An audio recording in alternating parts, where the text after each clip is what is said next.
This is your radio Bible teacher, Dr. David Depew, welcoming you to the Seed of Abraham program, where we take time to again consider the greatness and faithfulness of God.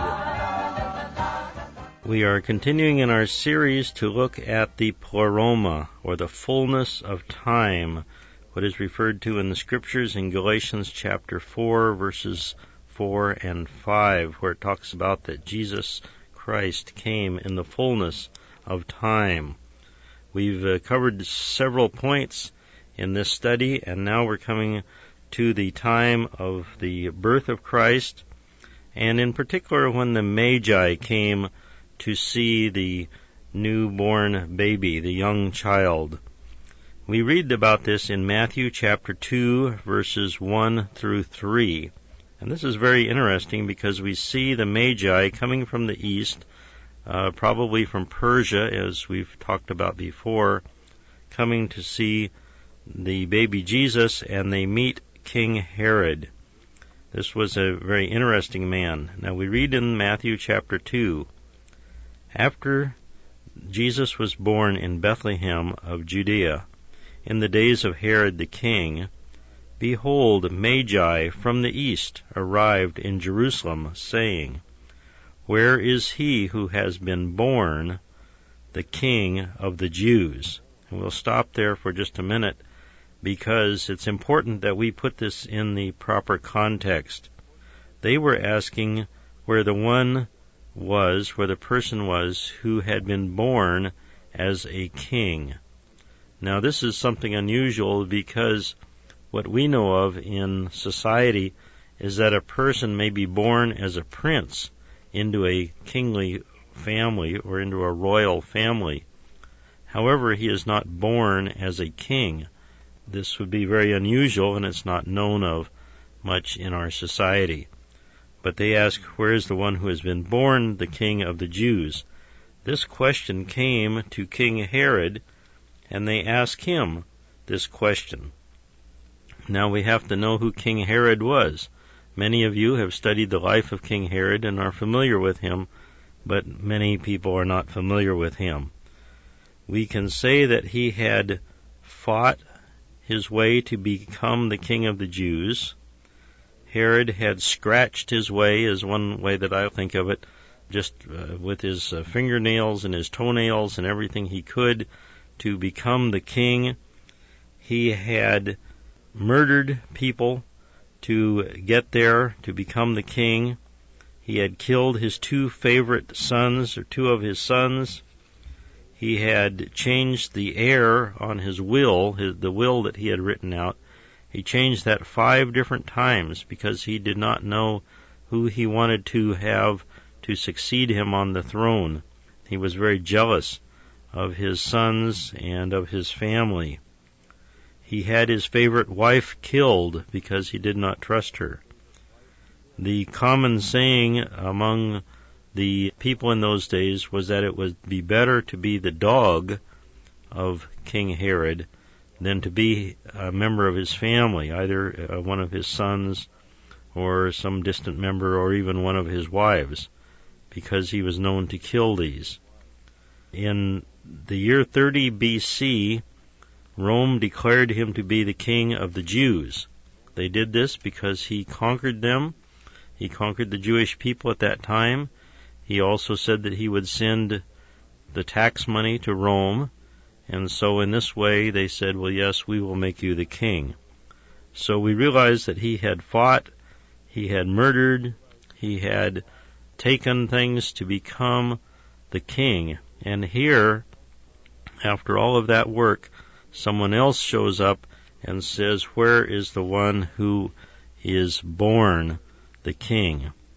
And the Magi continued, as we read in Matthew chapter 2, and they said, we saw his star in the east, and have come to worship him. And when Herod the king heard it, he was troubled, and all of Jerusalem was also troubled.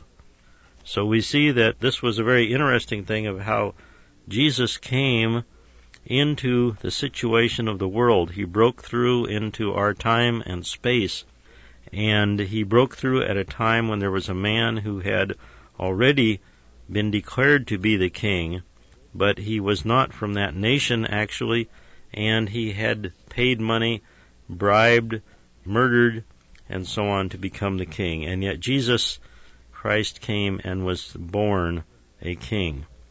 We also notice that another incident happened after this, which would make the godly people wonder about what was happening, and would it be possible that a king could actually adopt someone as his son, and then that son become an heir to the throne. Augustus Caesar adopted his stepson Tiberius in 4 A.D., and so the Romans had a legal system where the son could be adopted and be just as good as one who was born into the family. And in this way, the adopted son was accepted as the rightful heir. This was not only for private people such as you and I, but also for the ruler even of Rome, that the ruler could adopt a son who would be the ruler. And we know that Jesus, the Messiah, was born into the family line of King David. He was born into this family line and was adopted by Joseph of Nazareth, who was his adopted father, the one who was the husband of the Virgin Mary. So in this adoption, it was possible to see that someone could be eligible to take over the throne by being adopted into the royal family. Adoption was an ancient Jewish tradition which occurred from time to time. You can read about that in the book of Esther, where Esther, or Hadassah, her Hebrew name, was adopted by her cousin Mordecai. And you can read about that in Esther chapter 2, verse 15. And now we also see that those who are followers of Jesus Christ are adopted into God's royal family. And we can read about this. Let's turn to Romans chapter 8. Romans chapter 8, verses 14 through 18. We'll be reading this. For all who are being led by the Spirit of God, these are the sons of God.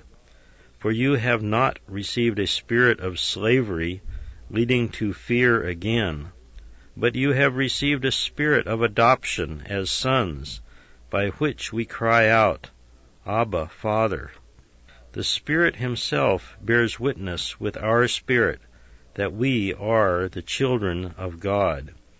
And if children, heirs, heirs of God, and fellow heirs with Christ, if indeed we suffer with him, in order that we may also be glorified with him. For I consider that the sufferings of this present time are not worthy to be compared with the glory that is to be revealed to us. So we thank God for the provision that he's made for us, that we can be adopted into this family of God and become the sons of God in this way, that we are his children.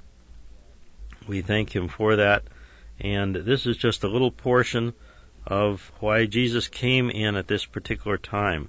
Another interesting thing which was occurring in the country where Jesus was born was that there were two famous Jewish leaders at that time. One was named Hillel, and the other was named Shammai. When Hillel was born, he was poor. Some even called him the second Ezra. He was born and lived from about 60 B.C. down to 20 A.D. Came from Babylon. He helped found Rabbinic Judaism. He was traditionally the head of the Sanhedrin, or would be like the Council of Elders, the group of 70 that ruled the country. And this was during part of the reign of King Herod when he was in the Sanhedrin. Now, Shammai was a different leader, lived almost exactly at the same time. He was a leader of the Sanhedrin. He was more strict than Hillel, and about 2/3 of the commandments that he gave or the directions that he gave, the rules for living were more strict than those of other people. And he said that people should make the study of God's law, or the 5 books of Moses, the Torah, a matter of established regularity. Say little and do much, and receive all men with a friendly countenance.